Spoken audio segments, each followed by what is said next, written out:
Well, that's too bad.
Let's see.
I can't figure out how to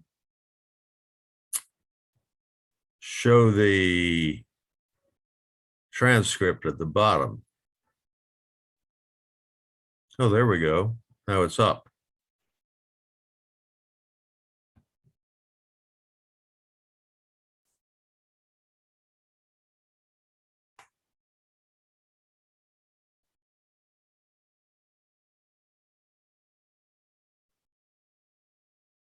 I don't think your sound is enabled, Stan. No, you're muted now.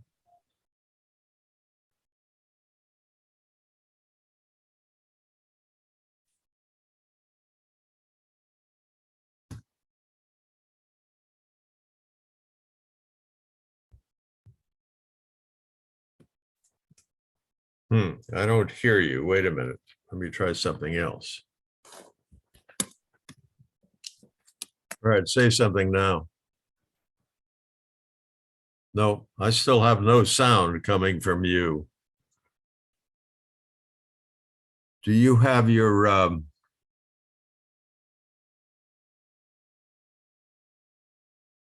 no? Okay, now does this sound any better? There you are. Okay. I thought I had my, You had your microphone turned off or something. yeah.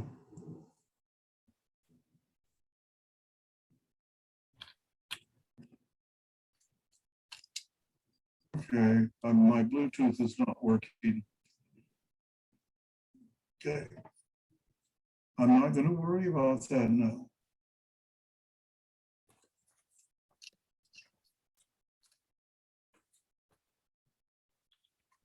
It was working before you started the meeting. I was able to select my Bluetooth.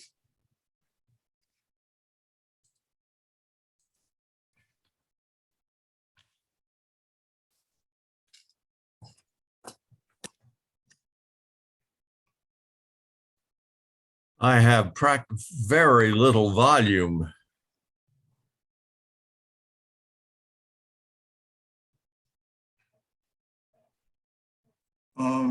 How, you know, my level is very low for you.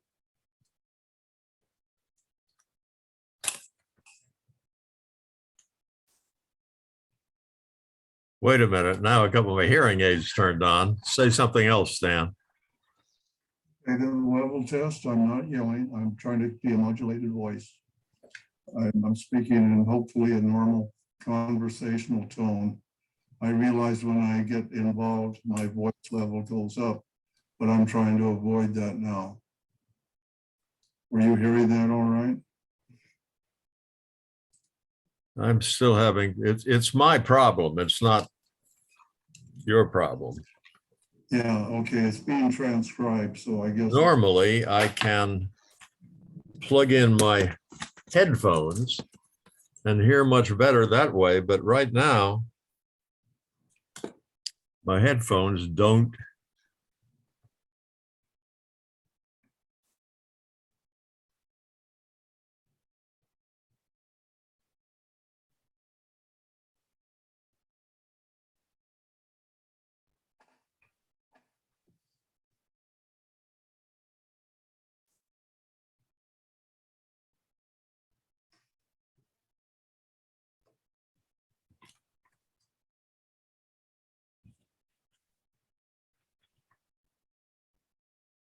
Well, I see, interestingly, when I rename myself on the SCG meeting, the AppSug Zoom meeting, it remembers my identity because I've said Stanley Falls Winton. There we go. Okay, I was trying to do a little chat there. Now I've got my. All right, very good. Headphones turned on. Say something, Stanley.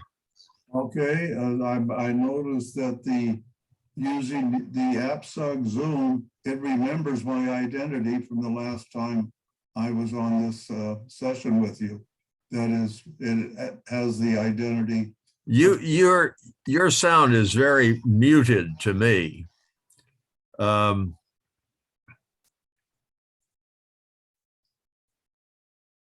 Well, I'm it's very fuzzy. well, I'm not using Bluetooth. I'm using the microphone built in to the. Arlene, would you say something? I'm having a little trouble on also.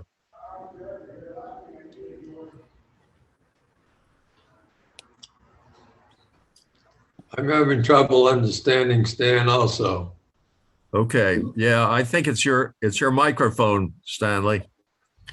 Either your microphone or your amplifier or something. Is there any way you can change mics?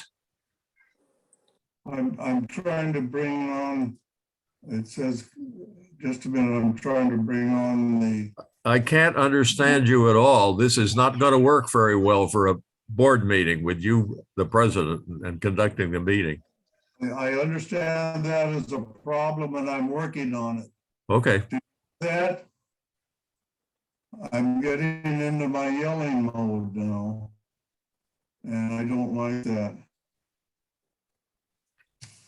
I turned up my volume and that made it okay.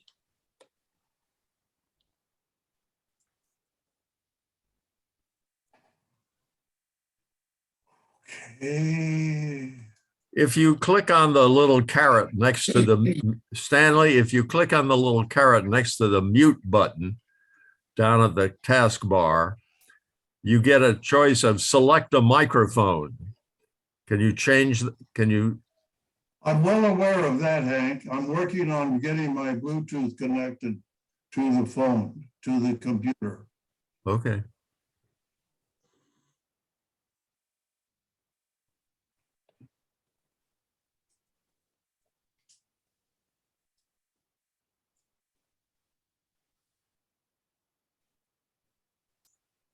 All right, we've got people in the waiting room, Alice King, Jim Fergacci, and Will Mufon.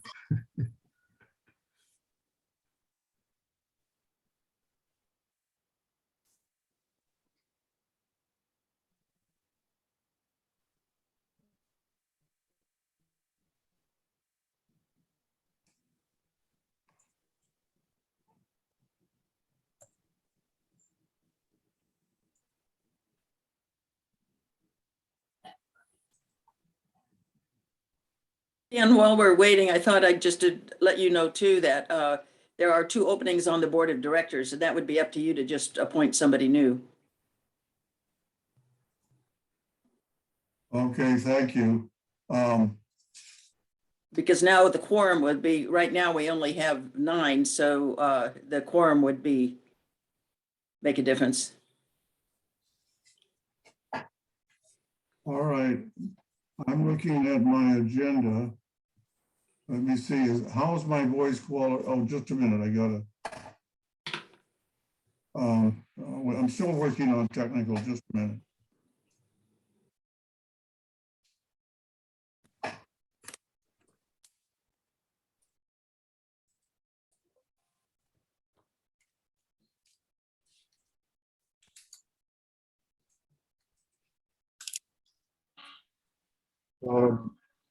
How is my voice quality now? A little bit muffled. All right, let me get my microphone here. Is this any better? I'm talking right into it, I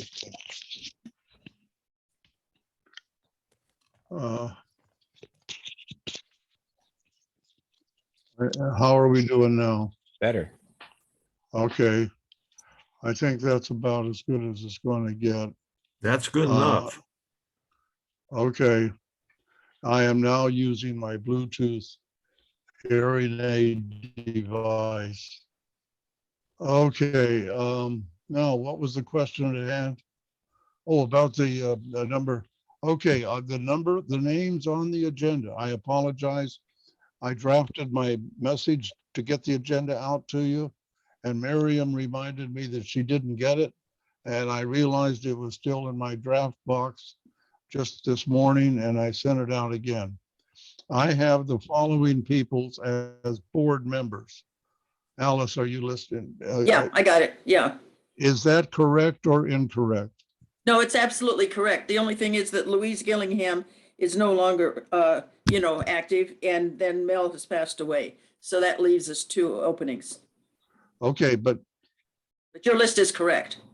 my list is correct. That's All right. right. Yes. All right. Well, I haven't, if as secretary, you'd make that note in the minutes of the vacancies, that would remind me. I don't have that in front of me at the present time. Okay, I'll be glad to do that. Thank you. And I will be recording the transcript, saving the recording and send you a copy of it. If Okay, that's that's great. If that's of value, I will continue to do that. If it's simply a nuisance, I will not do that. I'll let you know. I appreciate that. Okay. Well, we're still prior to the time. Everybody can hear everybody. Yeah, Alice, what is your background? It's Yosemite. Oh, okay. Oh, yeah, I can see that now. How about you, Jim? That's a sea lavender plant.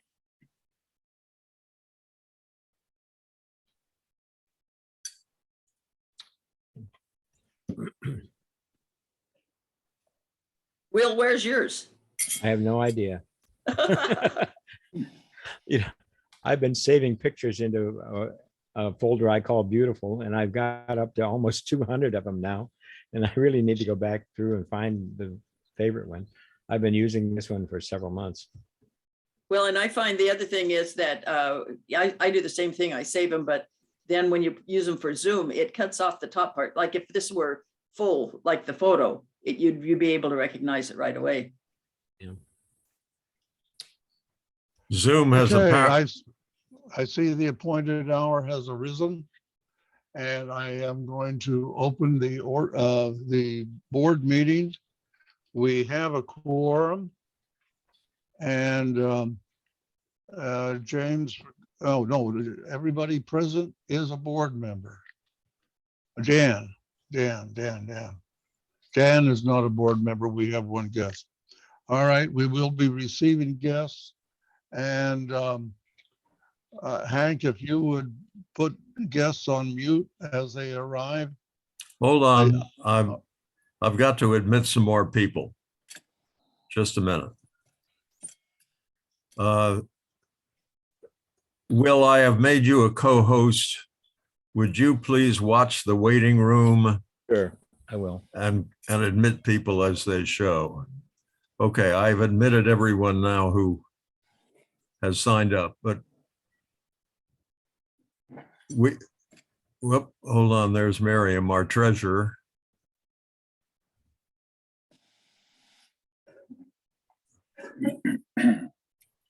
Okay, I will continue, and for those arriving now, we are in the board meeting. I started the board meeting promptly at 10:30. Your mics will be muted, particularly guest mics will be muted. You can unmute if you feel urged to say something, but they are routinely muted at the present time. I have the agenda. I apologize for sending the agenda out late. Thanks to Miriam, who reminded me that she hadn't received it. And I found it in my draft folder, which occasionally happens. Thought I sent it, but I hadn't. So anyway, if you glance at the agenda and see if there's anything you would like to have placed on the agenda, I would be glad to do so.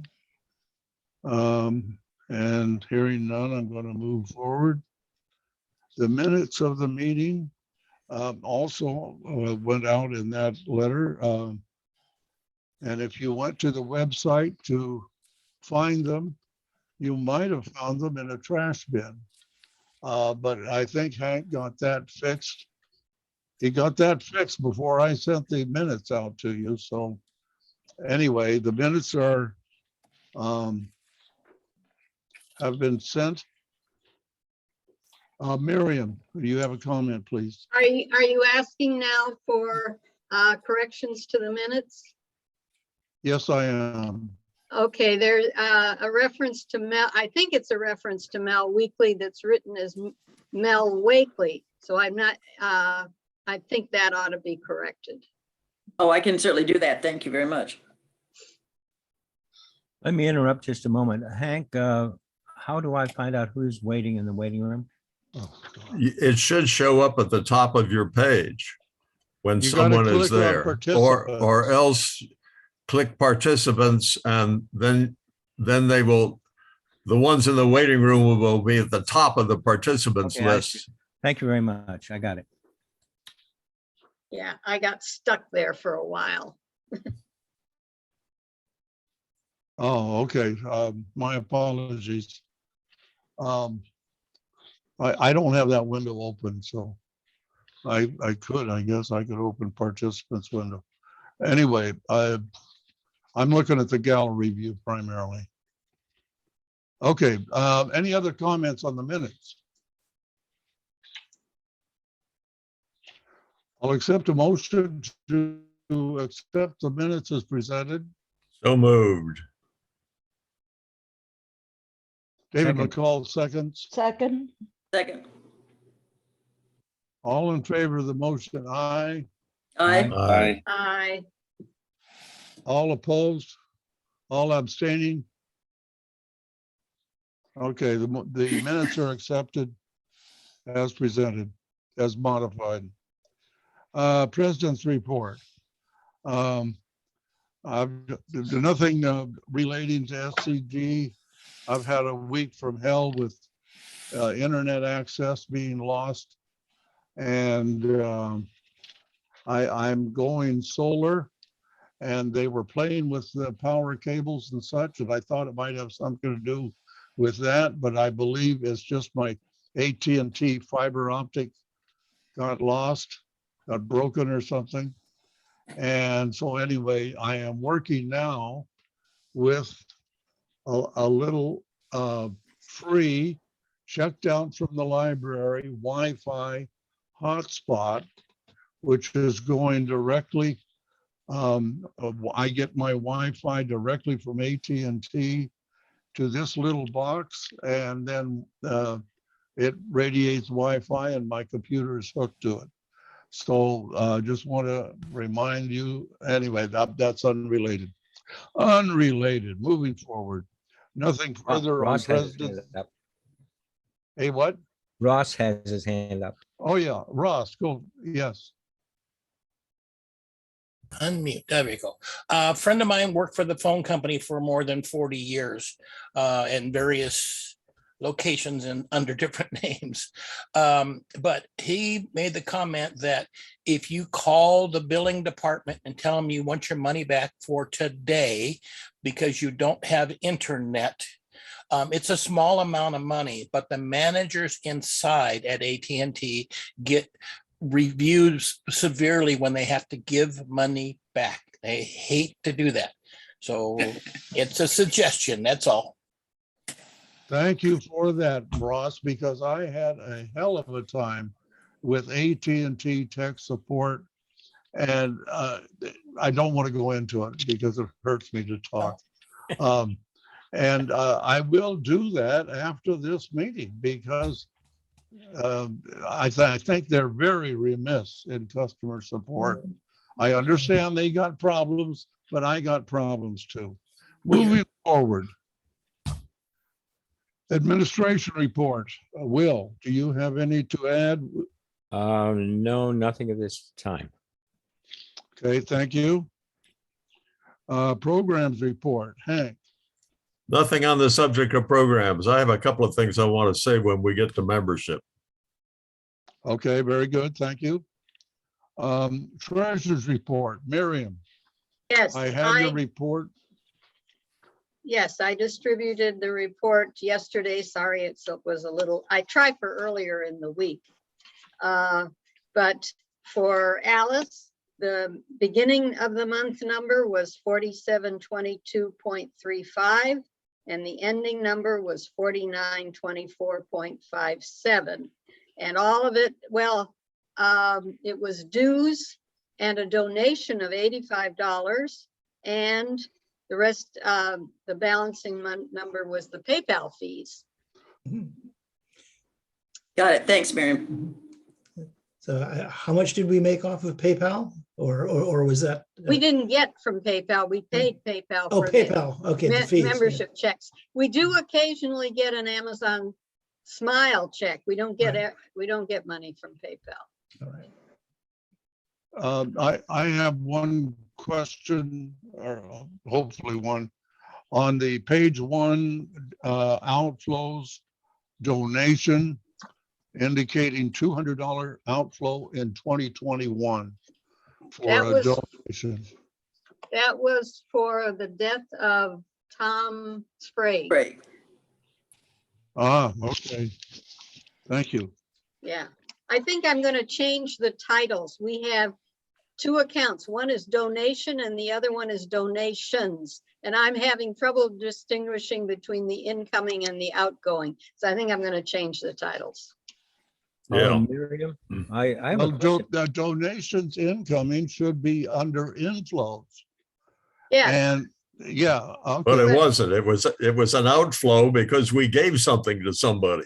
I got right, you. Okay, yes. So all right. I have to somehow figure out a way to distinguish the two better than just. I got you. Yeah, I think you can call it donation from and donation to. That sounds good.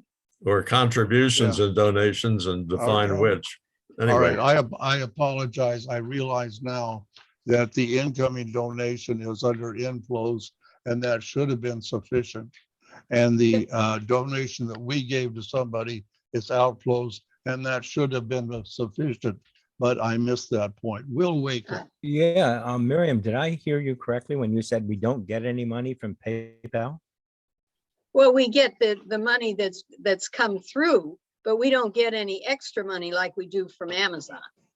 I see what you're saying. Are we supposed to get extra money from PayPal? no, we pay them. We Yeah. pay them for the service. All right, thank you. Or they, at least they take their cut on the way through. Yeah, yeah. Right. That's how it works. I will accept a motion to accept the treasurer's report as presented. So moved. I'll move. Second, Second. All in favor of the motion, aye. Aye. Aye. Opposed? Abstain. Motion carries. Membership, Will. Yeah, let me, I emailed out to the board, the membership status and also a spreadsheet of all the members and their email and their physical addresses. Just a moment, let me go to share screen and show you.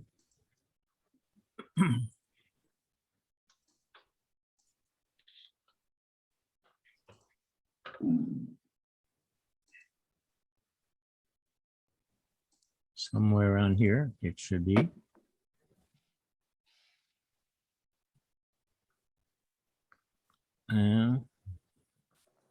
I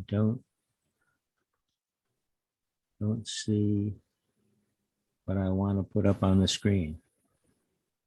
I have it available if you want, Will.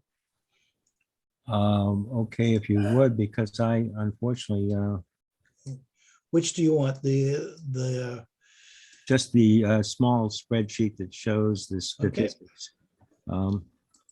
It should be here because I brought it up on my screen, but oh, the host is disabled participant screening. just a moment, let me, what, you can't share? I'm sharing, well, No, David. David, yeah, host is disabled participant screen sharing. I don't know how to undo that. Go down to screen. Does your screen share have a little caret with some other options on it? I'm not sure. I don't know. Well, wait a minute. Yes, it does. Hold on. Let me find that. One participant can share at a time. That's good enough. Multiple participants can share. See if you can share now, David. Yes, I can. And so let's go. Screen one. And There we go.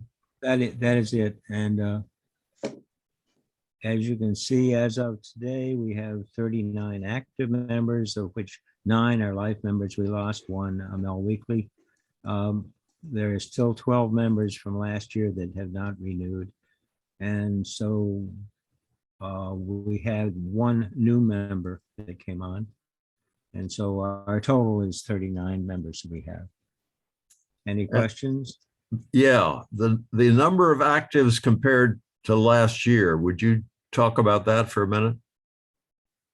Well, last year we ended up with 46 because Well, we ended up with 46 actives last year, And now and now we have 39. 39, So there's 7 different. seven less. Correct. Okay, I said I have a comment. May I? Sure. Yes, We go ahead. we are dying on the vine, you guys. We have I think it is 39 people that are invited to participate in these Saturday meetings, and only 3 of and last year we asked them all to join, and only 3 did. That is not going to keep us healthy. We have a YouTube video that invites people to join, or even to join the Saturday meetings. And I'd like to send that to everyone that I send these invitations to, and ask them to send it to all their friends, to forward the email that I send them that has the link to the program. Would you like me to do that? And second of all, would you like to see the video before I do that? Yes. I think yes to both. Yeah, I'd Yes, like the- to see. I'd like Okay, to see it. all right, I can show it now if you'll give me a minute to go find it. I will stop sharing. It's in my YouTube channel. And let's see. That's popular uploads. I'm not going to do that. Regular uploads. Here we go.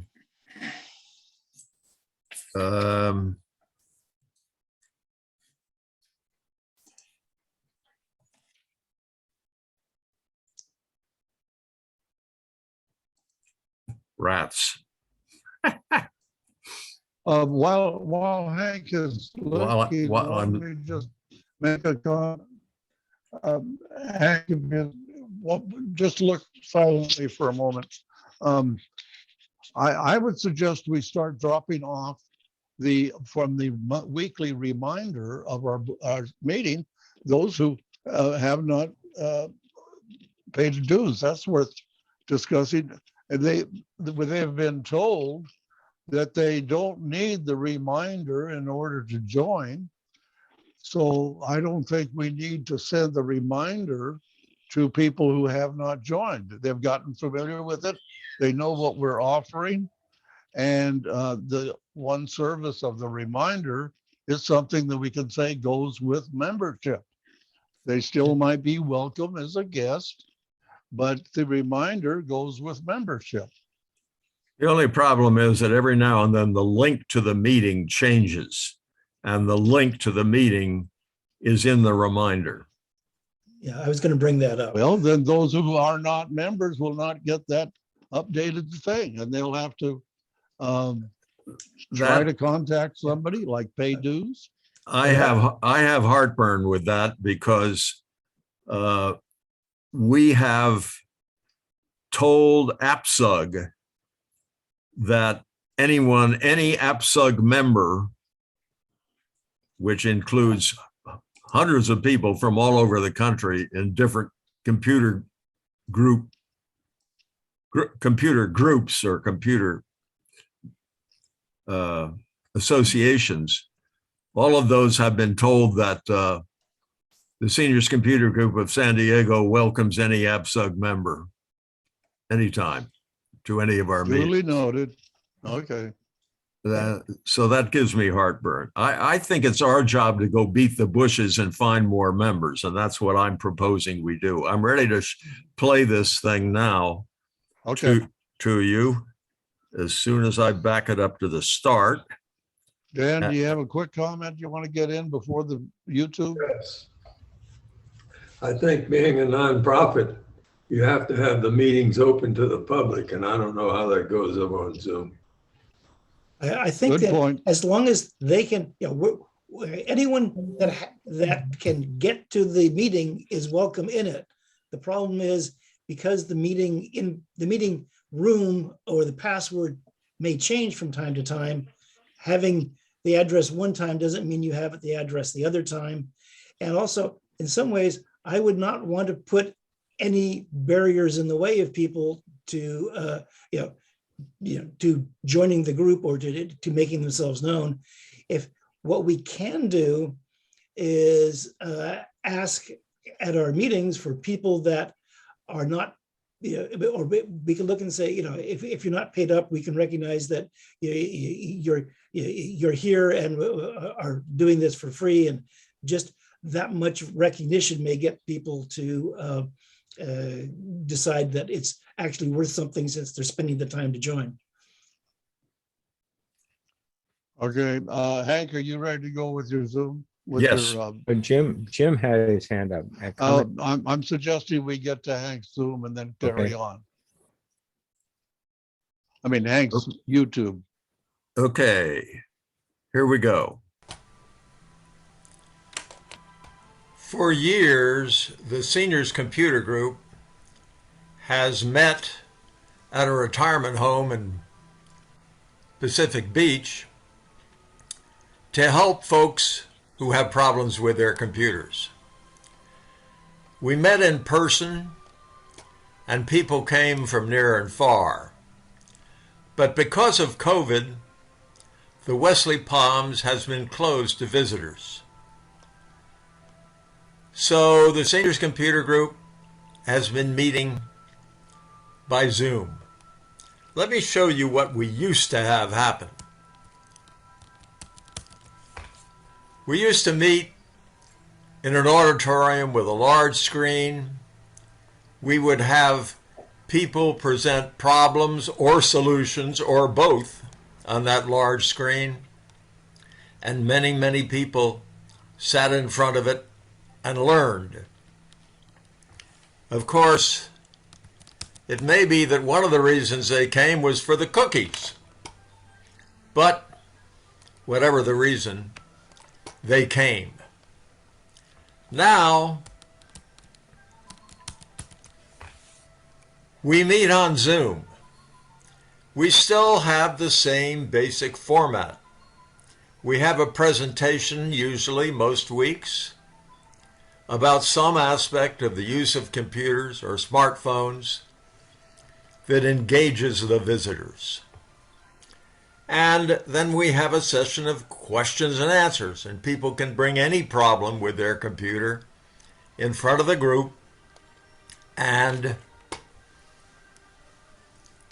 it is very likely to be solved.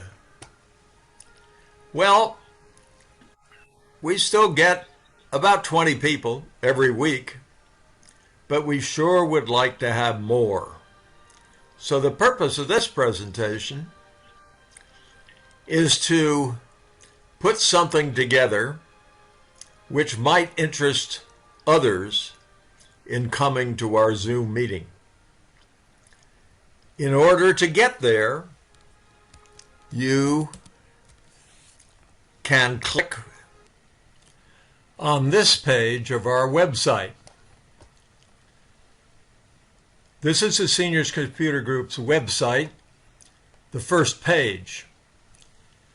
And to find it, you simply use the initials of the Seniors Computer Group's San Diego.org, namely scgsd.org.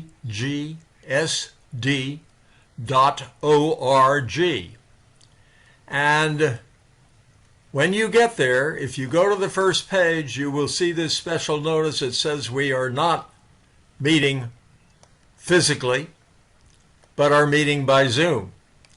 And if you go to this part of that first page, you will find a link. And if you click on that link right here that says Join Zoom Meeting, If you do that clicking at about 10:30 on any Saturday morning, you will end up joining the Zoom meeting of the Seniors Computer Group.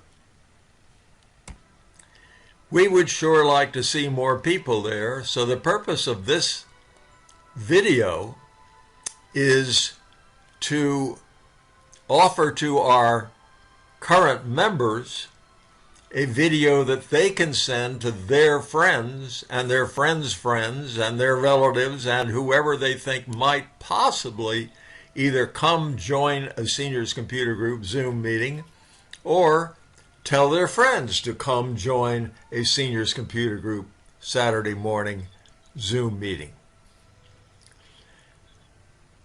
The link to play this video will be on our website on the Join tab, and I hope you will use it. That's that. Okay, does that conclude your comments, Hank? Yes, it does. All right, let's see, Dan is taking his hand down now. Oh, Jim, yes. Jim, would you like to comment? Yes, I would wonder if also you may have an addendum to the video, and that is if they wish to join the group and become dues-paying members, to show the methods to pay the dues and show how to go about it. I can't do that. I can't put an addendum to an existing YouTube video. My comment is that if we get them to join the meeting, that would be sufficient. When they get to the meeting, we'll make it clear that they're not members yet. We'd appreciate them joining. And I think that Zoom meeting, the YouTube video that Hank produced is tedious but adequate. Well put, tedious. Tedious was the word I was looking for. Yes, right. But thank you, Hank. Short of trying to do it myself, I don't see anybody else jumping up to say I'll do Yeah, that right. better. I would say let's use that. Personally, I would be glad to send that out as a walk-a-blast to all walkabouters, because I think it might result in something. Who knows? I mean, people get, okay, I won't go there. All right. Okay, I will put together an email that has the link to that YouTube video with a request that people send it out near and far. Okay, Thank you, Hank. Thanks. And I think we ought to send another email to all the people that we invite to this Zoom meeting who are not members, and invite them to join, but maybe not right now, in a while, soon. Yeah, okay. Very good. Thank you, Hank. Okay, I'm done commenting on Will's membership All stuff. right. Will, are you satisfied that we've covered membership satisfactorily? Yes. Okay, moving on. I don't see any old business, or at least I don't have it on the agenda. New business. Mel Weekly recently passed, and that is a great loss for us. The one thing that he was doing and was active with and being responsible for was our liaison with AppSci. And another thing was trying to do email forwarding. On matter of email forwarding and a group list, I'm just saying, from my perspective, just rely on the names. You have the minutes, you have the agenda, you have a list of the board members. and you have the list of members from Will, make up your own list if you want to make a subgroup. Otherwise, just address people by name unless somebody wants to step up and give us a email forwarder for the board. I don't see that we have an effective one. Enough said on that, unless somebody wants to volunteer to do that. Let's move forward to what is appropriate to do about AppSug. Does anybody wish to step forward and be a representative to AppSug as Hank was? Mel was the titular head, I guess is the right as the AppSug representative. But I get everything that Judy sent to Mel, and I have forwarded it in the past and will continue to do so. So I think we could survive without a formal AppSug member, unless I see someone waving their hand, jumping up and down to volunteer. I also get all of her notifications. At some time ago, they just added me to the list. You can add anybody you want to get those notices. I mean, as an officer, I was able to be on there. So, but I think as long as you're getting them, Hank, and Will's getting them, that's sufficient. As long as more than one person is getting them, so in case any one person Right, disappears. right.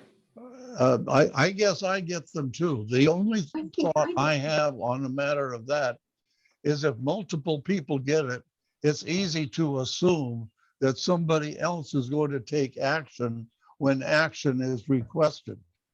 So that's why I'm saying, and I always presumed that if Judy sent an email to me, I assumed that Mel was getting it also, and that I assumed that Mel was going to take action. He's no longer doing that. So that's why I say that if you have a group of people getting Judy's letter, everybody is going to assume that somebody else is doing something. We need So an that's official why I study. need the Stuckey, exactly. Hank, would you be willing to be the Stuckey? I am willing to keep doing what I have been doing. I have a seniors computer group email list because I use that and the additions to that list to invite everybody to this meeting. And I do it every Saturday and I keep the list up to date. I'm about to change it. It's going to sadden me greatly to take 7 people off it because they're not members anymore. But I have that list and it's very easy for me to just, when I get something from Judy, to just click forward and put a blind carbon copy to everybody on the seniors computer group email list. I will keep doing that, and I don't think you need to do anything that's other great. than. Okay. Yeah, I think that's good. That's Yeah. fine with me Yeah. if Judy doesn't feel that we're not responding to her. No, I think she'll be. Okay, Yeah, moving Hank, I think- forward.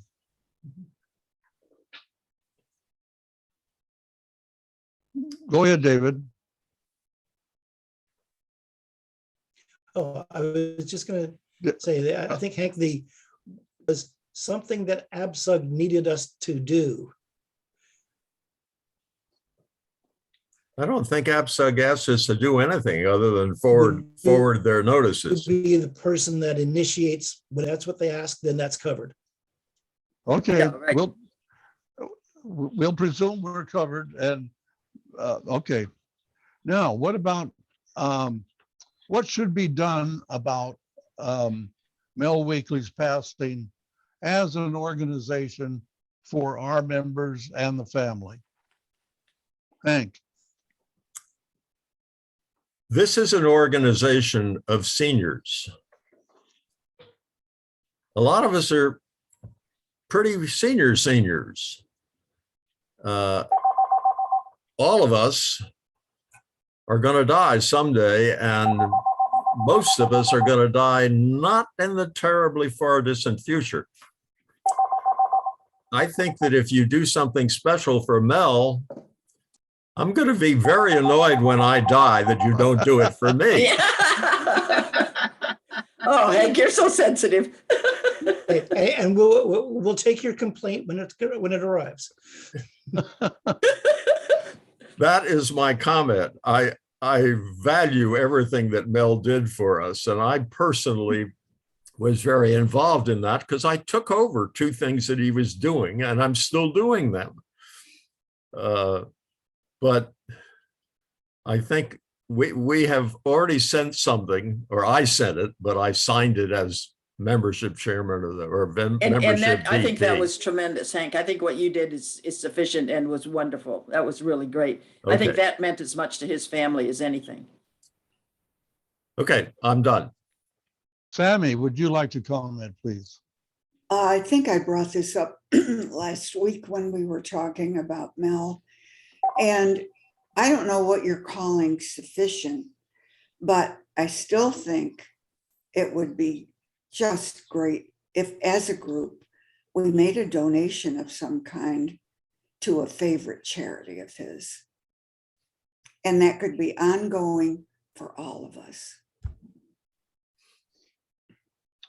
Would you like to make a motion to that effect? Well, I can make a motion that we. I don't believe she's able to. Oh, No. I'm sorry. I'm not Okay, on would- the board, so I can't.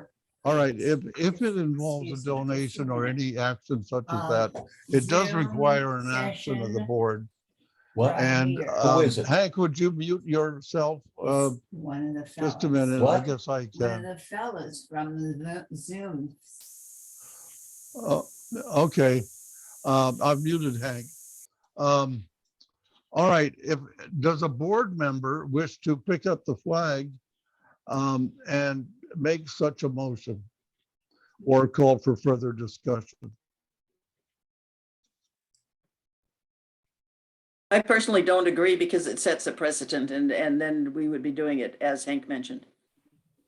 Yeah, It's one of the things that if we do it, it needs to be sort of a policy. This is what happens when a member passes away. Or we could be a board member if you wanted to limit it in some way, but it would have to be a regular thing that we would then understand that that'd be a irregularly occurring expense, but it would always be there. What's wrong with that? What is wrong with honoring each one of us when we've been together for so long? What do? Just ignore us? in a You're calling word, for members, in and a if this is word, an yes. example of what you won't do, then I wouldn't want to be. Well, I think, Sammy, with all due respect, I believe that Hank expressed a position that I sort of share.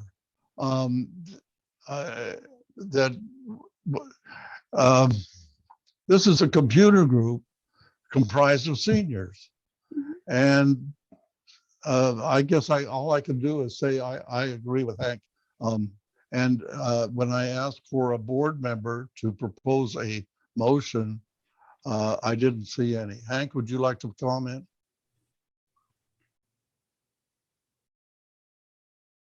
He's muted. You can Hank, you're unmute muted. yourself. I don't have any additional comments. I don't think sending a monetary donation every time one of us dies is a good idea. Okay, then just drop it. Just drop it. I have another idea. We could create, in this instance, a scholarship or something like that, where we actually gave one or more memberships away to people who would like to be members, but are not in a position to pay for it, and do it in Mel's name. Do we have a demand for that sort of thing? I don't know. I don't think so. Oh, okay. I hate to see it just get that involved. I'm still open to a member of the board making a motion and take a vote. Sure is quiet around here. I think that says it all. Okay, well, it may be insensitive. It may be politically incorrect, or maybe it's politically correct. I don't know what it is. But anyway, we're going to move forward. All right. Does it, we don't have a round table here, but I will offer a round table. We've run out to the end of the meeting. Does anybody have something to bring forward that they would like to submit to the board or submit for discussion?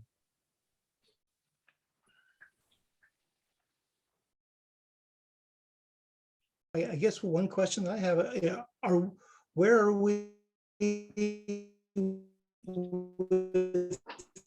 What happened? Be able to. Was that We lost was you, you, David. that was you, David, and meet you, in person you, again? Is that still in permanent abeyance? We missed My it. connection Didn't is understand showing what you unstable. said. I get that.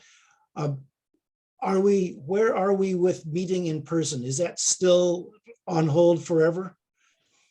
For the foreseeable future, yes. Okay. Nothing but Wesley Palms seems to be on the horizon, so we're sort of dependent on Wesley Palms. If they will welcome us back, we'd be glad to go back. There's La Jolla Library, there's various libraries that are somewhat slowly opening up. And if anybody is familiar with their local library and they have a meeting room that we could use on a weekly basis or even a monthly basis, or knows of a meeting space that would take a bunch of old fogies in on a weekly basis. Oh, David. Yeah, well, I mean, the Peninsula Shepherd Center has their lounge where we, have, groups of seniors meet every week. We play bingo and we do other things. That's, we could certainly talk with Lisa and see if that thing could be made available on a regular basis to the group. That's true. I'm aware of that. Okay, Alice. I was just going to say, I think we're going to lose more participants by going live than what we have on our Zoom meetings. Because we do have participation from some people who don't live in the area on occasion. And I know I would not be. So it just seems like we would lose more than we would gain by going. So, Alice, well, I'd like to address that question. Presently, Shepherd Senior Center at All Souls Church, their lounge is equipped with able to do a Zoom meeting, and we do multiple Zoom meetings there. Particularly, they play bingo, and I must admit I turned my nose up at the idea of playing bingo via Zoom, but I've started it and I sort of enjoy it. And so they have a facility, not like Wesley Palms. It's set up more as a lounge rather than an auditorium, with multiple tables.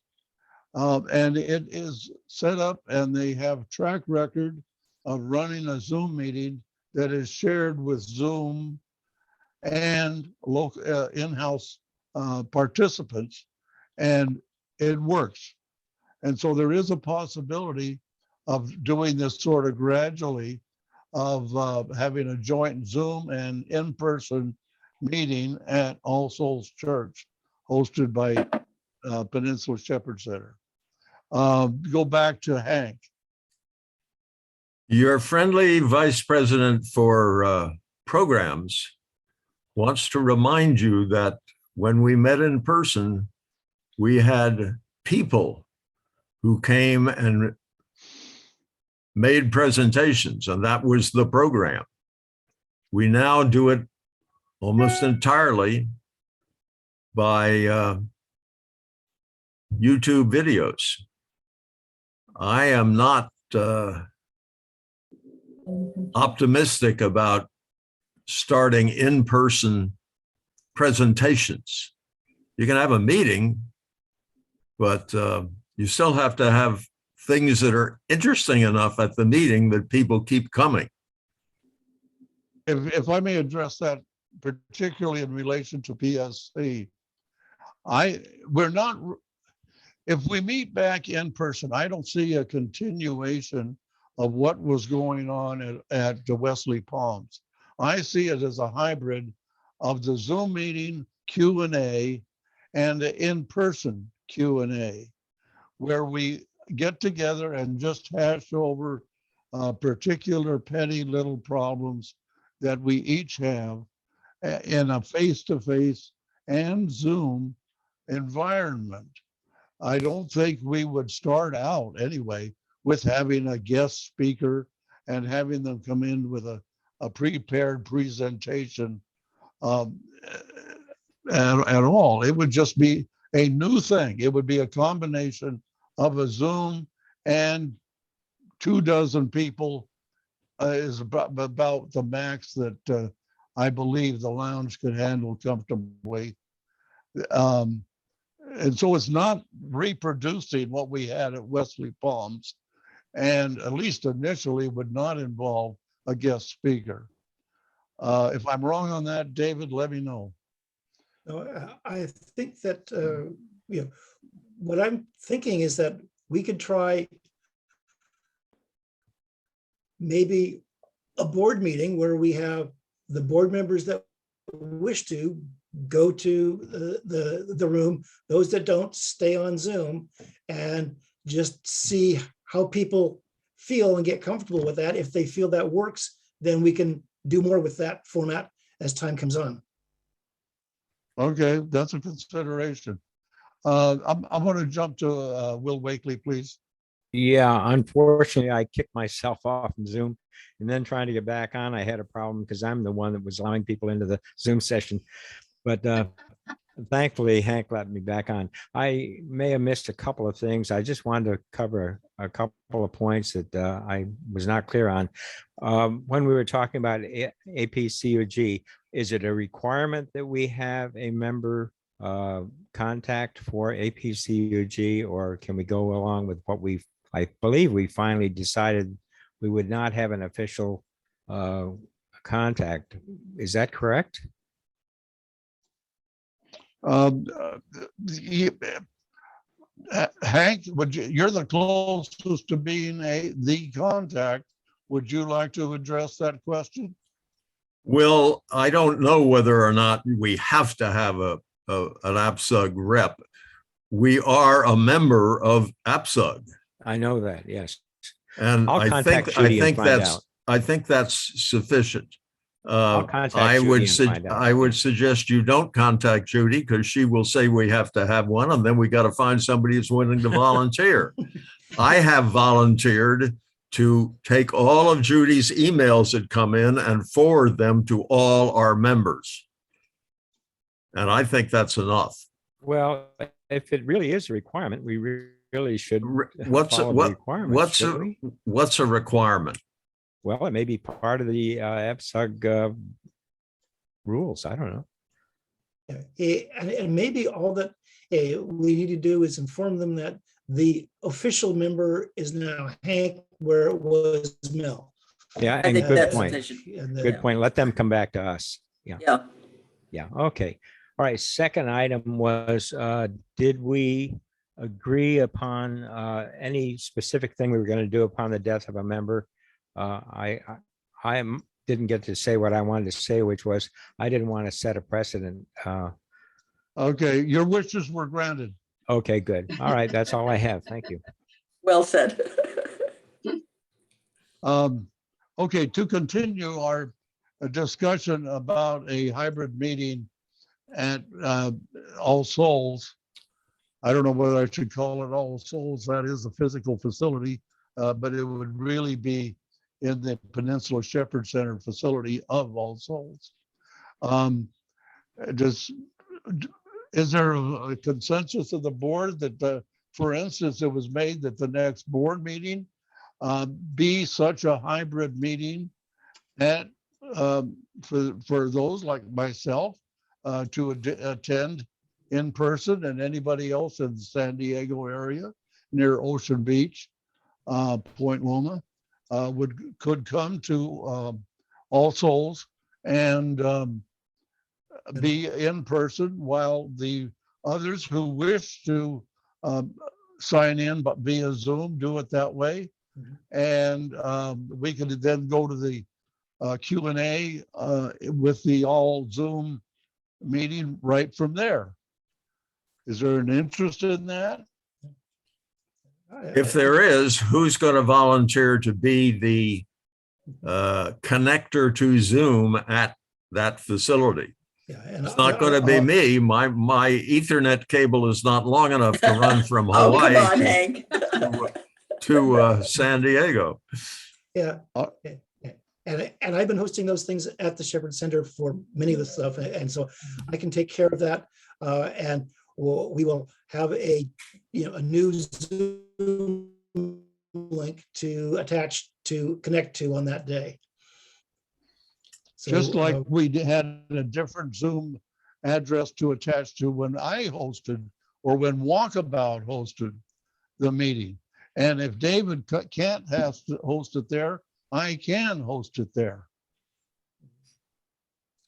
So we don't have to decide right now, but I think for the next board meeting, we'll at least have a presence there. Anyone that chooses to show up is welcome to show up, and we might even have cookies.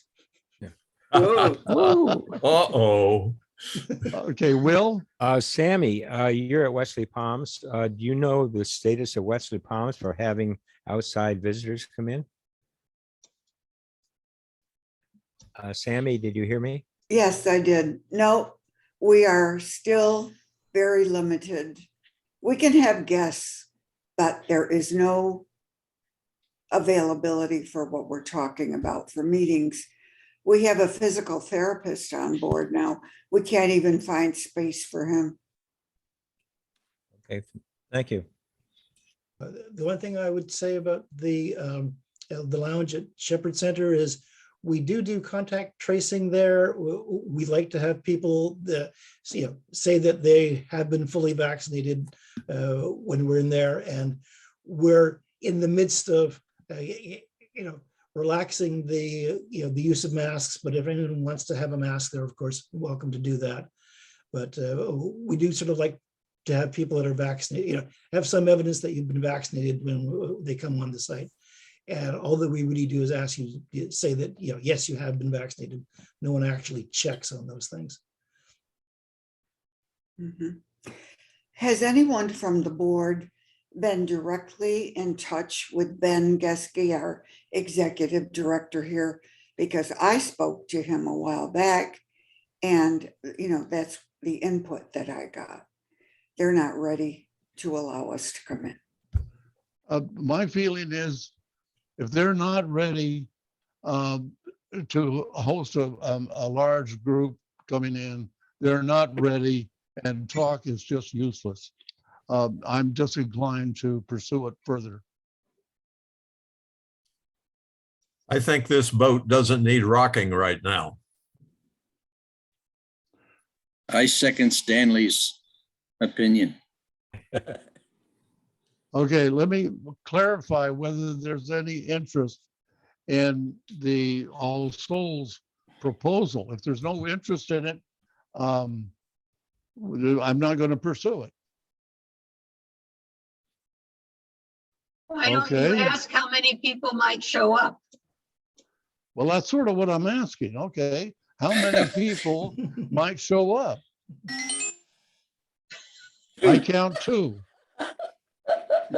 That says Am a I lot. missing anybody? All Russ, right, Dave. 3. 3. The reason I wouldn't show up is it takes a half an hour to 45 minutes to get somewhere and back. So that's an hour and a half to 2 hours taking up time of the day.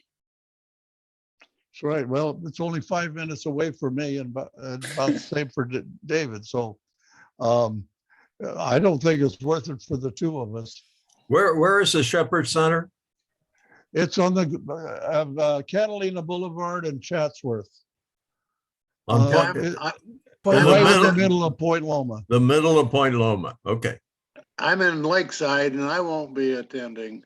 Well, Yeah, all right, Rancho Bernardo's too far away. All right, that's fine with me. then, All right, then- I think this is settled. We're not interested in meeting in person. We had a big discussion We're to get nowhere.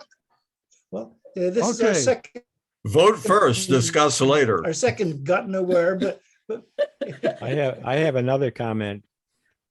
Okay, go ahead, Can you hear Will. me? Yeah, I woke up late, and so all I had to do was take off my PJ tops and put on a shirt. Uh-oh, uh-oh. okay, well, Sorry. just All just right. don't stand up. Don't stand up, Will. That's right.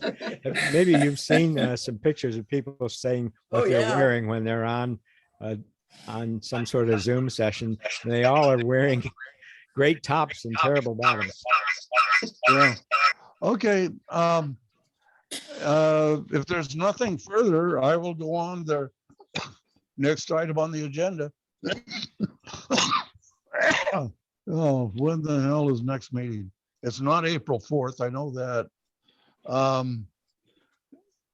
Next meeting is April the 9th.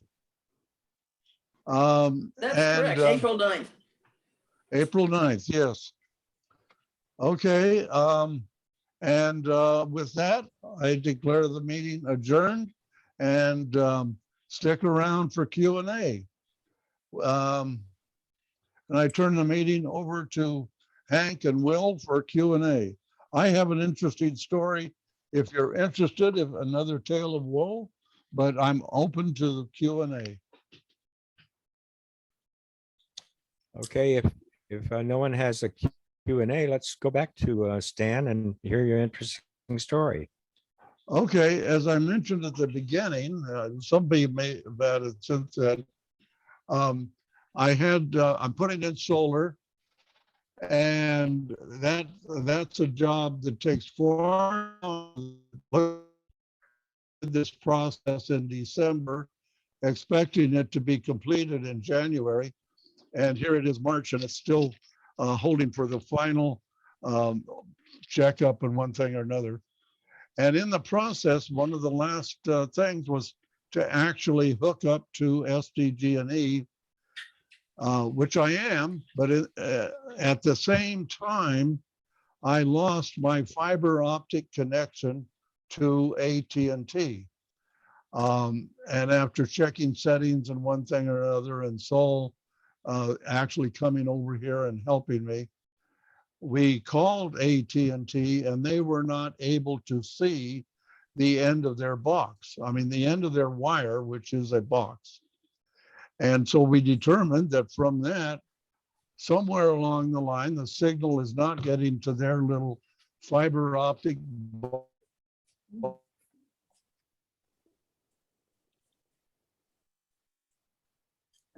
You've cut out, Stan. It was a very tedious thing. And so anyway, to get the next few days of it not having internet, I went to the public library in San Diego, and they have a packet that contains a package like this that has a little tiny box that you plug in to charge the battery, and it puts out a Wi-Fi signal, and you have an address, and you can connect to that Wi-Fi and get internet access through AT&T without paying any access fees. You can check the box out for 90 days, and it is renewable. So and that's what I'm working on now. And so I was able to, well, Saul was able to, I don't think I could have done it, make the connection, and I have full internet access. And that also includes my smart TV access, which is Netflix and Sprint and HBO Plus and various other things are coming through this box and going to my smart TV. So I was aware of that through Alan Bug, who has visited us on occasion. And it works. And so that's really all I have to say is, if you lose internet service, free internet service is available at your local San Diego library. Maybe not at the moment, but they can reserve one for you and you can go in and pick it up.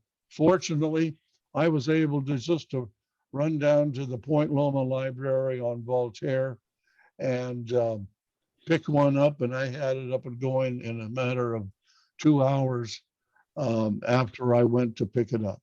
David, would you like to comment? Yeah, I was gonna say, 2 hours after Saul showed up at your door. Yes, exactly. But I was wondering, on a device like that, what sort of throughput do you get? If it's coming, We, through, the over-the-air telephone signal, it's probably got a reasonably limited bandwidth. You may be able to, stream all one right, TV. just give me a minute and I'll do a speed test for you. But it's- Hang on, let me go here. But it's good enough for a movie, right? Yeah, it's good enough for what we've been doing.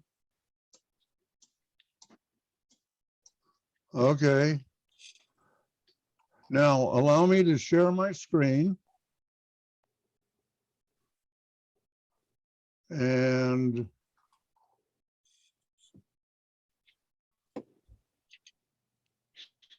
all right, are you sharing this screen that shows Mhm.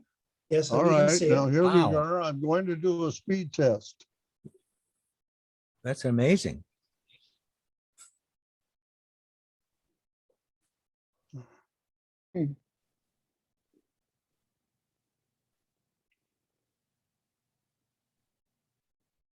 And okay, this is, Not much. that's pretty slow, Pretty but it's slow. been handling this meeting.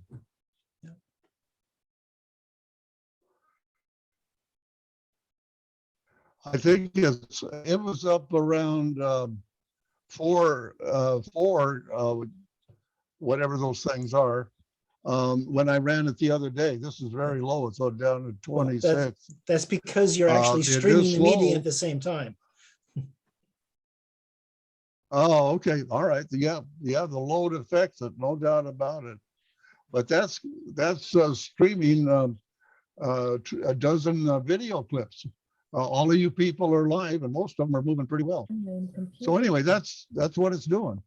All right. So yeah, that's sort of what I was thinking, that, it's not, you're not getting, 50 or 100 megabits per second. You're probably getting at best maybe 10 or so, but for one big, one movie or one thing at a time, that's perfectly acceptable. Yeah, I was going to I- suggest that people use these speed tests. That particular one is called Ookla, OOKLA, and I use that almost every day to check my connection speed.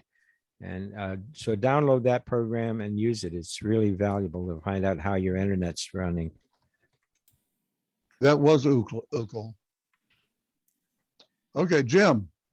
And what do you call the device? What do you ask for when you go to the library?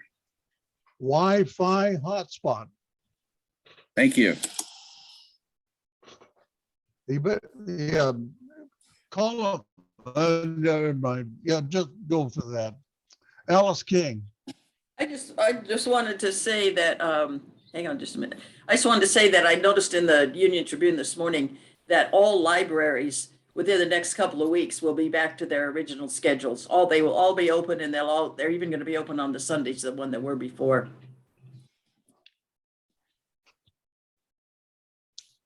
The one closest to me, the Rancho Bernardo, is an Okay. enormous one and has all the facilities. Is that it, Alice? That's it. Okay, Grace?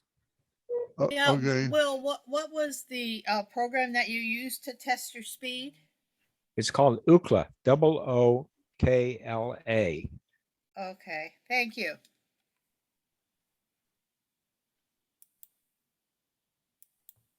Okay, we'll go ahead and you're in charge now. This is Okay, Q&A. Ross, Okay, so for speed test, if you just go to google.com and type in speed test, it will take you to Google's speed test. And there's nothing to download, there's nothing to install, you just run that. The speed tests, it depends on which website you go to, you'll get different results. So I always use the one from Google, but they're pretty relative to as far as which one, each one is pretty much the same as far as what the speeds it will give you. You can also use your cell phone as a hotspot. So you can set that up, and if you have a question on that, you call 611 on your cell phone and technical support and say, how do I? And that gives you a unique Wi-Fi name and password for you to connect to. Now, you kind of have to be careful because you are now using your data plan. But mine and a lot of the other connections to cellular have an unlimited data plan. So it's not a big thing. The cell phones now, newer ones this year, have what's called 5G, which is the 5th generation of cell phone service, which is available more and more places, which is going to give you a faster speed than what we've had in the past. And on 5G, Verizon and T-Mobile and AT&T are starting to offer where you can get your internet service over 5G in the range of $50 a month. Now, I've not seen anybody say how fast it's going to be because it's dependent upon how close you are to a particular 5G hotspot in your neighborhood. But that is what is coming, and that's, gives us another option to say we don't have to be with a cable or with a fiber. We can get it over the air.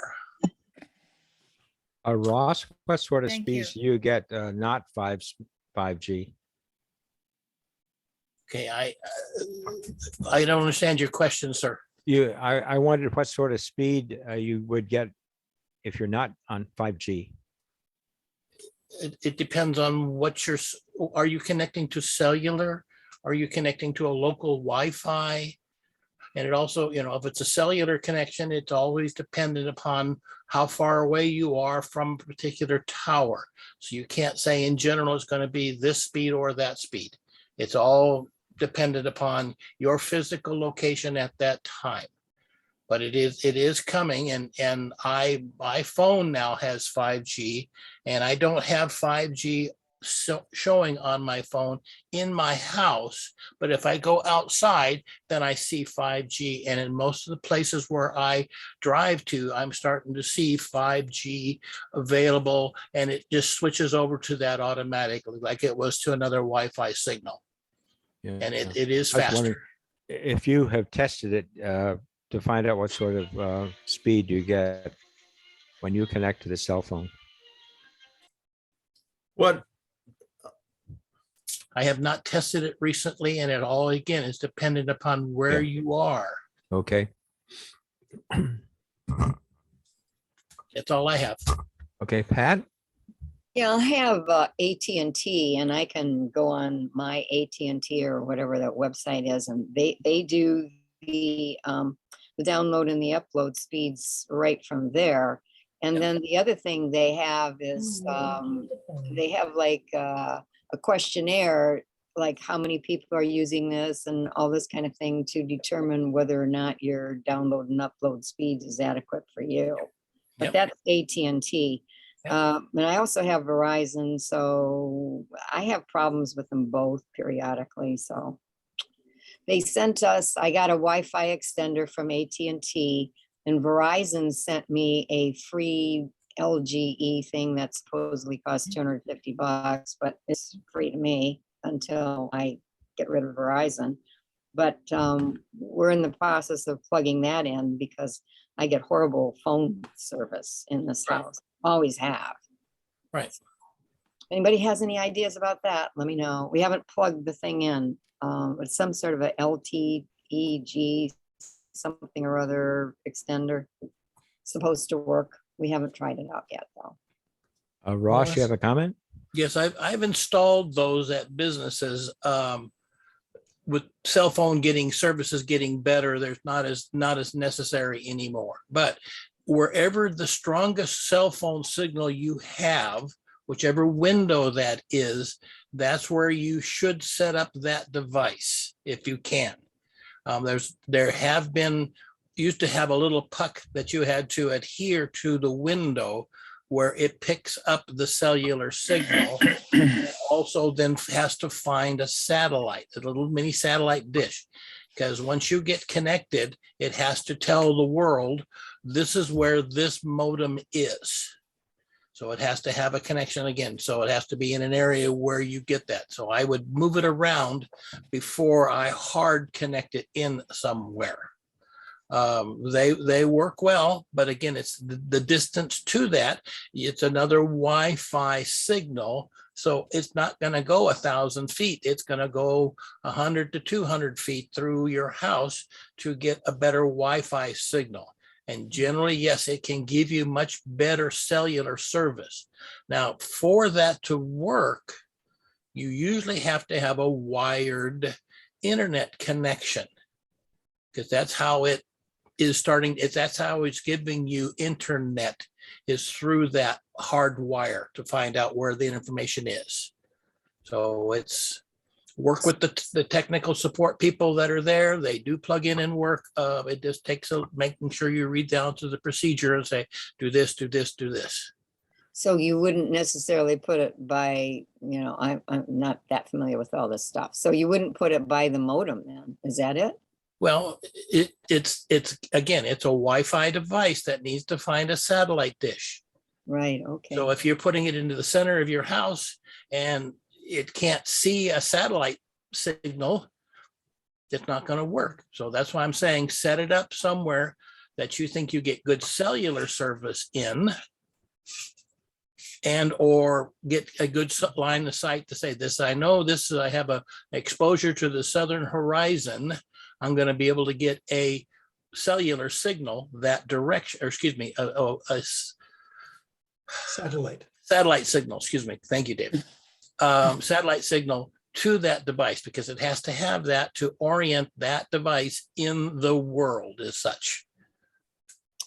Okay, thank you. That was great.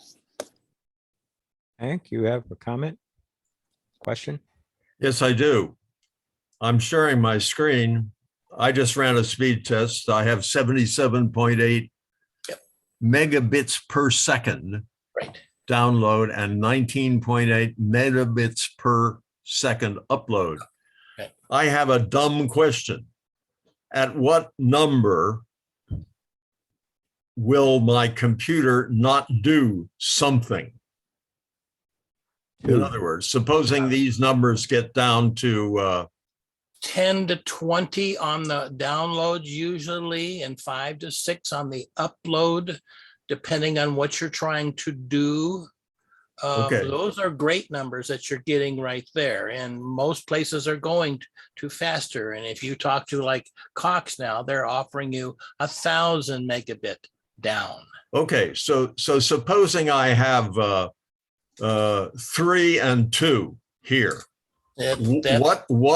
What can I probably not do on my computer? Well, you'll start to see spinners in your movie downloads. You'll start to hear the fading of the audio, as we're hearing in the Zoom meeting. Okay, yeah. People's voices will stop halfway through their conversation, you're saying, and then they'll resume again. That's the equivalent of a spinner. Okay. Well, yeah, and it depends on what other people in your place are using it. So if somebody else is watching a movie in another bedroom or downloading music somewhere else, that's all take away from that one shared signal that you have there. And that will be reflected if you go back in and say, I'm doing all these different things right here, and you run your speed test, the numbers are going to be lower because it's running another job as such and saying, let me see what I can get right now. So if you turn all those items off, you're going to have a higher number. And since I get my movies that I show on my streaming movies that I show on my TV, Yes. if I'm showing a movie with three and two, that movie is likely to cut out and then come back in again. Is that correct? It could be, yes. Okay, thank you. That answered a basic question. Yes, Hank, who are you connected to get this great connection? Spectrum in Hawaii. That's great. And what sort of service are you connected for? 200, 400 or more? 200 or more watts, dollars? Well, you buy different services and they're called, one is called 200 megabit, one is called 400 megabit, and another one is called premium or something, which gives you like 1,000, I don't know. I have no idea. I just pay the bill. Oh, you don't know which one you're paying for. He's Okay. probably paying it. It may be, it's probably at least 50 that he's paying for. And the 70 is just a bonus. I would not expect that you're paying for 75 to 100 because it's pretty close to that. But right on the front page of your bill, when it says internet, it'll say, this is the speed you're paying for. I'm surprised you're getting more than what you're paying for, but maybe you are. David, did you have a comment? Yeah, just as a point of reference, I just looking on my computer, looking at the task manager and looking at my Wi-Fi signal. And for this meeting, it's bouncing around between about 2 megabits and about 6 megabits per second. Yeah, you are breaking up a little bit, David. I don't know why it's so bad. Okay, I wanted to show something. Could I ask a question of Hank? Yeah. Do you have a dish? If you have Spectrum, you have a dish, whoever was talking. No, Spectrum does not do So dish.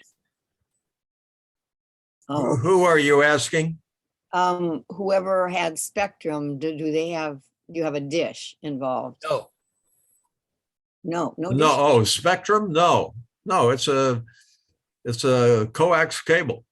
Or fiber. They're offering fiber now too. Okay. All right, I wanted to share a screen and show you something that I have that is interesting. Just a moment. It's here somewhere. There it is. This is called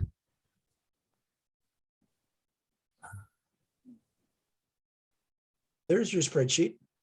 yeah, I didn't want to do a spreadsheet. Just a minute. I gotta Share something else. yeah. Here it is. This is called do you see this thing that says who's on my Wi-Fi? No, You don't. we're looking at your spreadsheet. Okay, let me somehow kick Stop out of sharing. this. Stop sharing the Stop sharing spreadsheet. and try Share your again. other thing. Yeah. Let me try again. Share a screen. Who's on my Wi-Fi? Oh, here it is. Okay. I just hit the wrong button. All right. Do you see this that says Yep. what's on my Wi-Fi? Yes, we see that. Do you see that? Yeah, I've never seen this. Okay, this is a program called What's on My Wi-Fi. And it shows all the connections that you have on your Wi-Fi. I didn't realize there were this many, but when you consider that your router is one of them, your various TVs are all on it, and I don't know what the yellow indicates. Probably active. Yes, well, I have something covering up. I think it shows unknown. Yeah, known and unknown. Yes, you can identify which some of these are. Yeah. Anyway, it's interesting to bring down this free program called What's on My Wi-Fi. Yeah, I get similar information just by looking at the router and it'll tell me all the things that it's connected to. Right. What do you do, David? I just log into my router and some of the pages that come up show you what's there. Let's see How if do I you can- log into a router? The router is a device that it's on on your network that's there. And if you go to your Wi-Fi connection, it will show you this is the gateway. The gateway is your router. And there's a username and password for that. And if it's a Netgear or something like that, it usually has a label right on the back that says this is your username and password. And once you go into there, then that's where all the settings are for that router, including the list of IP addresses that have been released that are in use. So I go into mine happens to be a TP link. Perfect. And then I just look on the wireless clients. Yep. And it shows me a list of Yep. all the things that are on there. So I can see I've got a couple OnePlus Nord phones. I got an Android phone. I've got my one. I've got a Brother printer. Yep. I have my Octoprint. I got my wife's desktop. I've got, and that's my extender. That's the extender there. So those are all the things that are there. And mine actually has both the 5G and the 2.5 gigahertz thing, so I can look at separately and say, okay, well, what's on my 5 gigahertz network and so on like that. But this is just logging into your device, and it's, the easiest thing is just, I can see as far as wired clients, I've got my TV and my Roku, and wireless, I've got all these other devices. I've never seen this page before. How do you get into this page, Dave? You log into your firewall router. Yeah. So if you don't have one of your own, then you need to log into the device that you got from your internet provider. But again, there's a sticker on the back of it that says this is the username and password to get in on that device. And my network is the standard 192.168.0, and my router happens to be device.1. Right. I do that. I log into there and ask for a password to get into the device. Okay. Boy, we're learning all sorts of interesting things this morning. Yes. Yeah, maybe we should have a program on all that. Well, you get interesting information when you get interesting questions. And I think that there are people here that should not be so afraid to ask what they think might be considered a dumb question. Sure, ask it. Like I did this morning. I really wanted to know what's not going to work if my speed goes down. And I didn't know. I do now. I kind of know why I have all these spinning rolling balls all the time now too. Yeah. That I think we spoke about that, Patricia. I think that's because of the vintage of your computer. And the spinner is primarily because of the slow spinning hard disk that's in your computer. A new computer is going to have a solid state drive, and that ball spinner will go away mostly. Okay, now Mary Burns actually suggested that because I guess her husband has the same, I guess I've got the 2013 Mac, and apparently it's the last one before they put in the SSD. And so what they did is and I'm not sure if this is cost-wise a good idea or not, but he took his computer in and had it updated with an SSD. And I guess it works fine now. So what do you think about that? Is that cost effective? It's a 2017. There's a 2017 that they upgraded. So that's okay. Within 3 to 4 years of manufacturing, that's not a bad time to do. If it gets beyond 3 to 4 years, your money's better spent usually towards a new computer. And then just you buy it with a solid state drive that's in there. You can, in an iMac, you can upgrade them or add another one to it. If it's a MacBook, whatever comes in it when you get it from the store, that's it. You can't easily add a larger hard disk to it. They're soldering the chips in, and there's no upgrading them. So you can't say, well, I'm going to buy a 128 today, and later I'm going to put in a 500. can't do that. You just have to start with you look at, you're saying, I'm using X number of space right now on my computer. Doubling that's not a bad thing. And then you buy a computer that has double the space. You don't need 4 times the space, but doubling is a reasonable thing to do. Ross, can you just add a flash drive to your computer to increase the storage space? Not at that speed. You can add a USB 3 memory stick to the computer and then say, this is where I'm going to store, say, pictures. There are ways also to, you get a little, it looks like almost like a pencil box, and you put a solid state drive in that pencil box, and it connects in onto one of the USB ports in the computer. And you can use that as a replacement drive for the spinning drive that's in there. Copy everything off of the one that's in the computer to the external drive and run that. It is slower because it's limited by the speed of that USB port. For a PC, if it's not a laptop, or even if it is a laptop for a PC, usually putting the solid state drive inside the computer is going to give you a much, much faster performance than you would with anything plugged into the outside. Now, I have added USB SSDs to iMacs, but it's, again, the prices, if you look at Costco, what you can get for an iMac now for about $1,000, it's a whole lot more than what you had from 2013. And instead of spending $250 to $500 on an external solid state drive, I would put that money towards a new computer. Yeah, just added a external USB to my computer, which shows up as another drive letter. Yeah, and yeah, and you can, as you can with any USB device, you can say, I'm going to put Windows onto that memory stick and then start the computer from that memory stick. And then again, if you've transferred all of your data files over there, then you could use that as a replacement.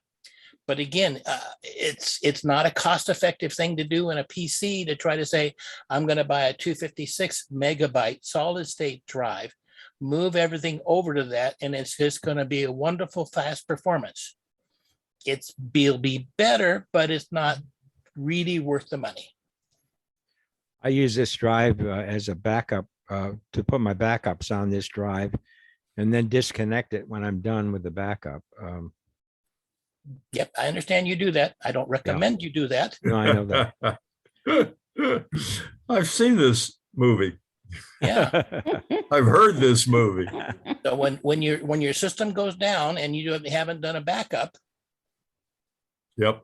that I have more trouble with people that don't have the automatic backup. They want to get involved with doing the backups and controlling them and plugging them in and moving the files. And then they go to restore. And they forget or they don't do it. And they don't do it or they don't do it right. I had one this week that did the same thing. He was in control and making sure that everything happened. And when we went to restore, Nothing happened. nothing there. Let the programs do what they're designed to do. If you're concerned about it being corrupted because it's plugged in locally, yes, I understand that. I have not seen that so far because they're large files. And the encryption programs seem to ignore large files. Or you use a backup service like Carbonite that puts a copy of that information somewhere else, not in your same place. So if you were to have something happen, your place got washed away by a tidal wave, you have no information. Everything's gone. The computer's gone, the backup's gone, everything. If you have a Carbonite backup, then you have it somewhere else. In the cloud. But Carbonite doesn't save your operating system. It just saves files. No, that's not correct, sir. You can buy the version that does it both ways. You can say, here is my external multi-terabyte hard disk. back everything up on my computer to that. Also back up everything to Carbonite. It's more money. Instead of being like $75, it's $125 a year, but it will do everything. It will have the full image. And then I believe they will send you a backup drive with your information on it for a fee. Because if you're saying I've got 500 gigabytes worth of information, it's going to take you 2 weeks to get that information back. You don't want to wait that long. So I've been through it. We do that for businesses. There are ways to do that. You can say, yep, I'm going to save money by doing it this way. Okay. Again, quite often when I get involved with trying to recover, when they're trying to control it and save money and say, I can do it myself, I'm religious about it, doesn't work.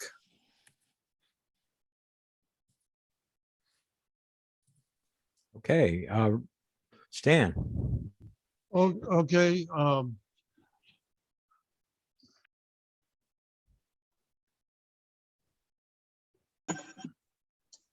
You muted yourself, Stan. Stanley, you're muted. There thought I you unmuted. Okay, sorry. Okay, there. Apologize to everyone for depriving you of Saul's presence for the last hour because he has been trying to log in as Stanley Follis. And so I was not letting myself in twice.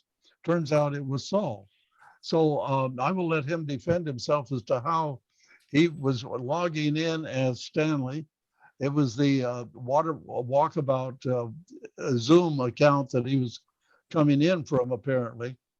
The other thing I want to comment on, he'll explain himself. I'll let him talk when I finish. I just put something in the chat window, Smerconish, www.smerconish.com. I consider this a good source of opinion and news, and rely on it and rely on their newsletter. But there was a curious thing that happened about 4 weeks ago in accessing this website using my phone. I was not able to drill down through on my Android phone.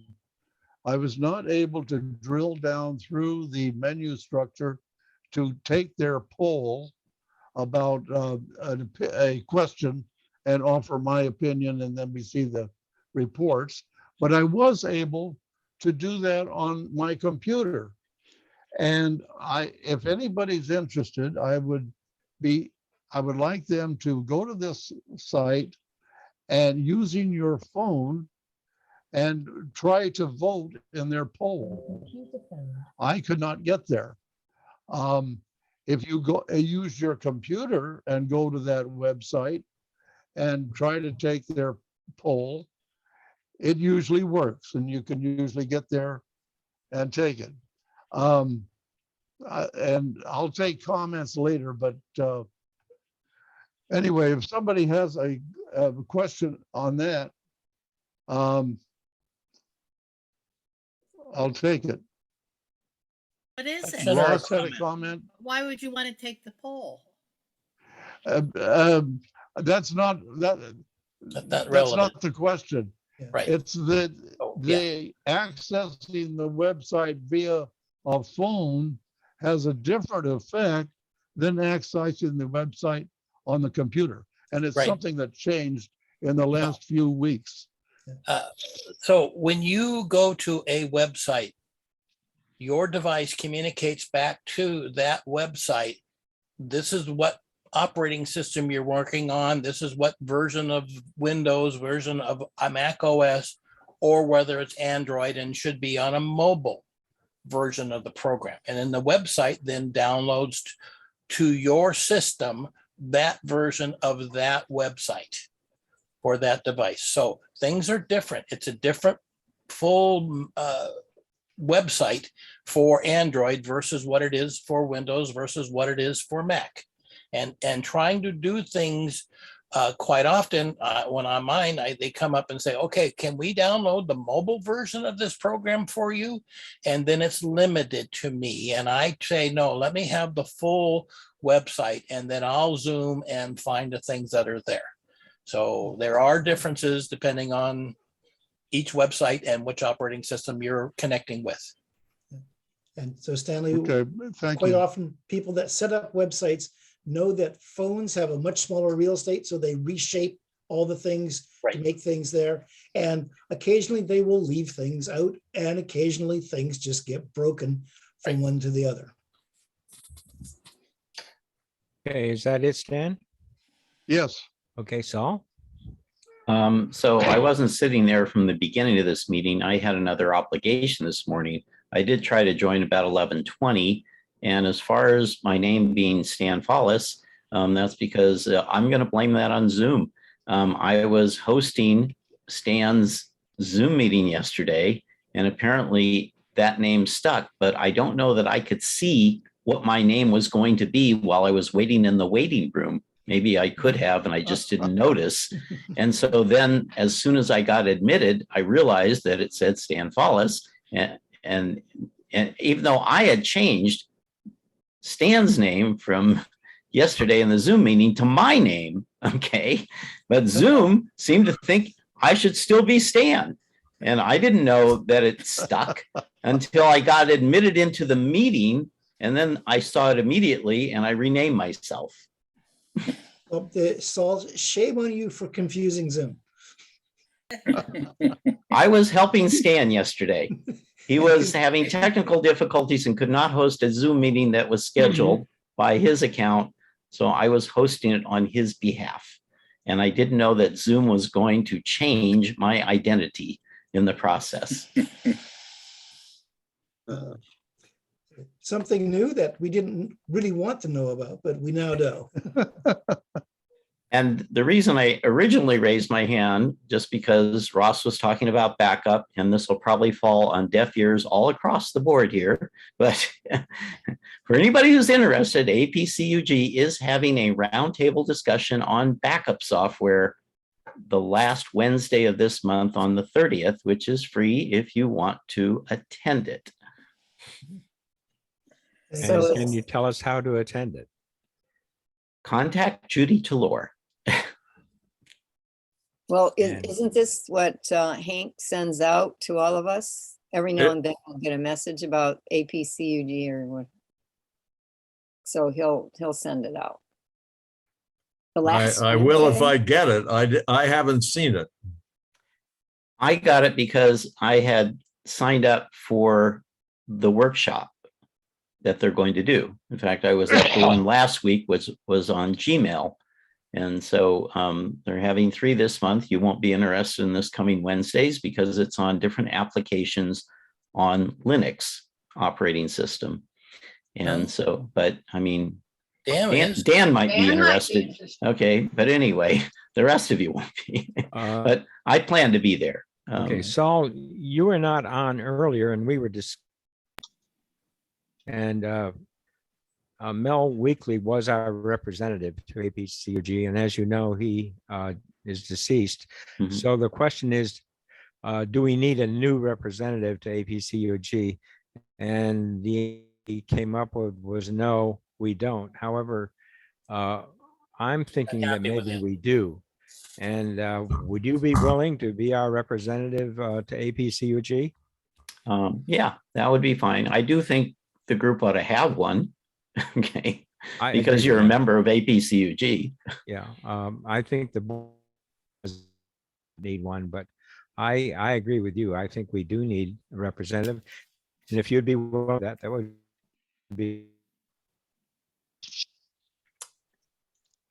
I think the cable guy needs to get over to Will's soon. No, yes, Mel Weekly was the representative, and you're right, he did die.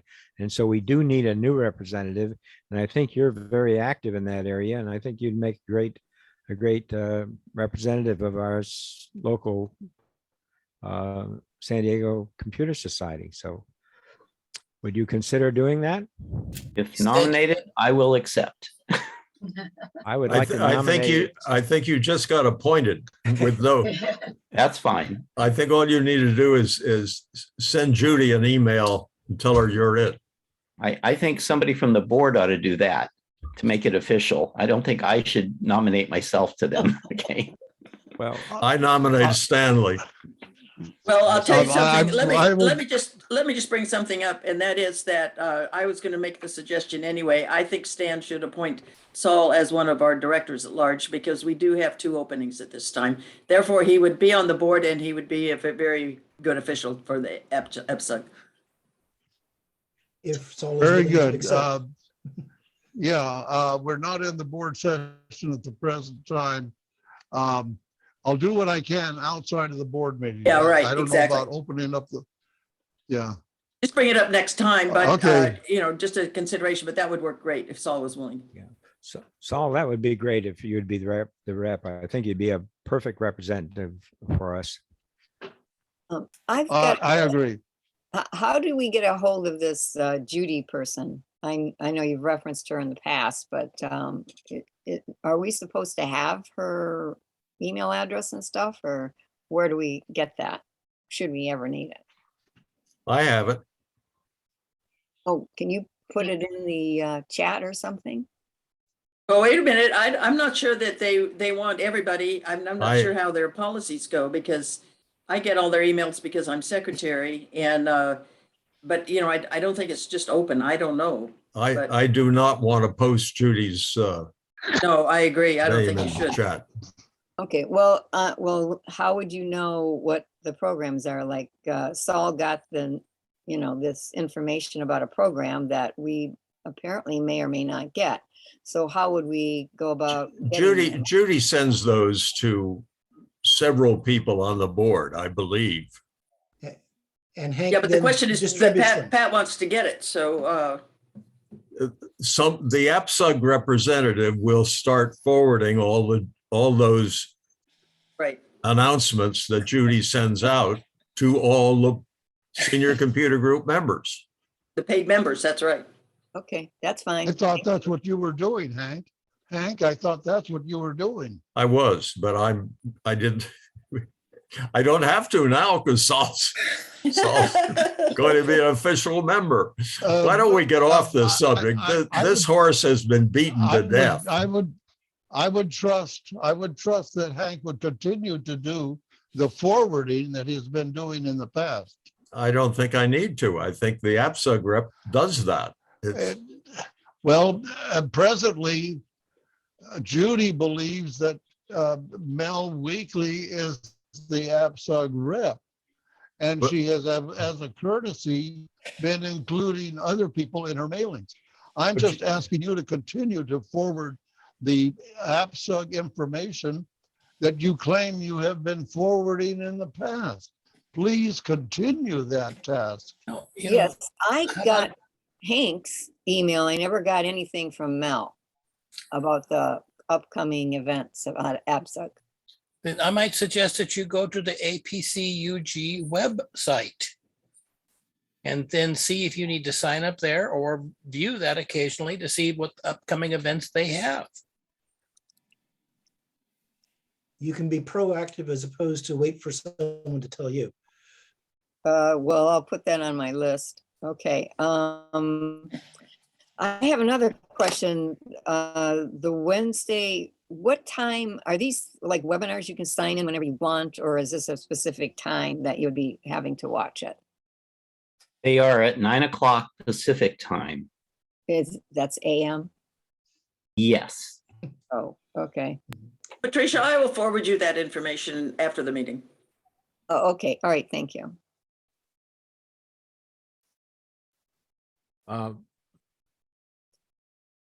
Okay, anything else, Saul?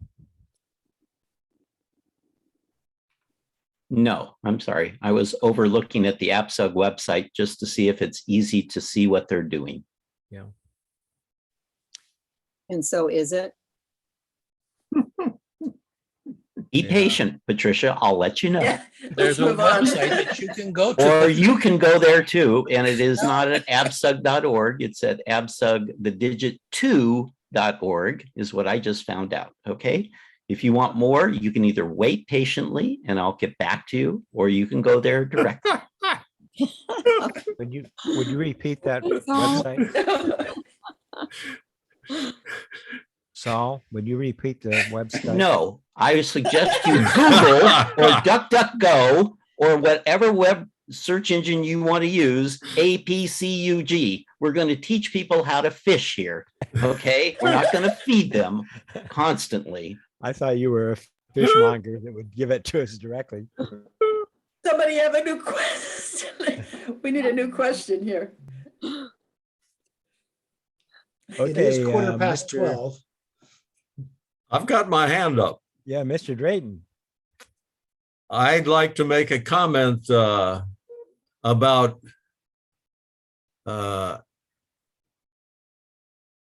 finding the most cost-effective way to improve a Mac computer. I think all of those PC members here in this organization are kind of perplexed because we always were sure that anybody who owned a Mac computer was filthy rich and didn't need to worry about money. That's my, I'm done. And now I can seriously consider closing this meeting. Does anybody else have something they want to say? No, Yeah, Dan. does. Go, Yes. Dan. Early on, we were talking about running from a memory stick or a USB port. I just wanted to input that if you're going to try to do that, you maybe need to get into the BIOS to make some changes, because the PC won't boot off of it. Some PCs won't boot off of an external drive unless you change the BIOS. Well, from Mac and PC, you can control where it boots from at boot time by holding different keys down. That's not entirely true. You can hold a key down, but sometimes it won't allow you to boot from the external drive. It'll only allow you to boot from an internal, depending on what kind of a BIOS you have. Particularly the Dell computers have a problem with that. Because I've been working on one that I keep going back and changing the BIOS so I can boot off of a memory stick. I think it's always possible. I didn't say it was easy. Right. Okay. Thanks, Dan. Back to you, Hank. Well, I think it's about time. I think it's well past time. It's 17 minutes after 10 here in Hawaii, which means it must be lunchtime. So See you all next week. I'm going to bid you all aloha and adieu. And next week we have a guest presenter, Bob G. Good. On security. Very good. See you then. All right. Okay. Thank Thanks, you, folks. everyone. Aloha. See you next week. Wave goodbye. Bye.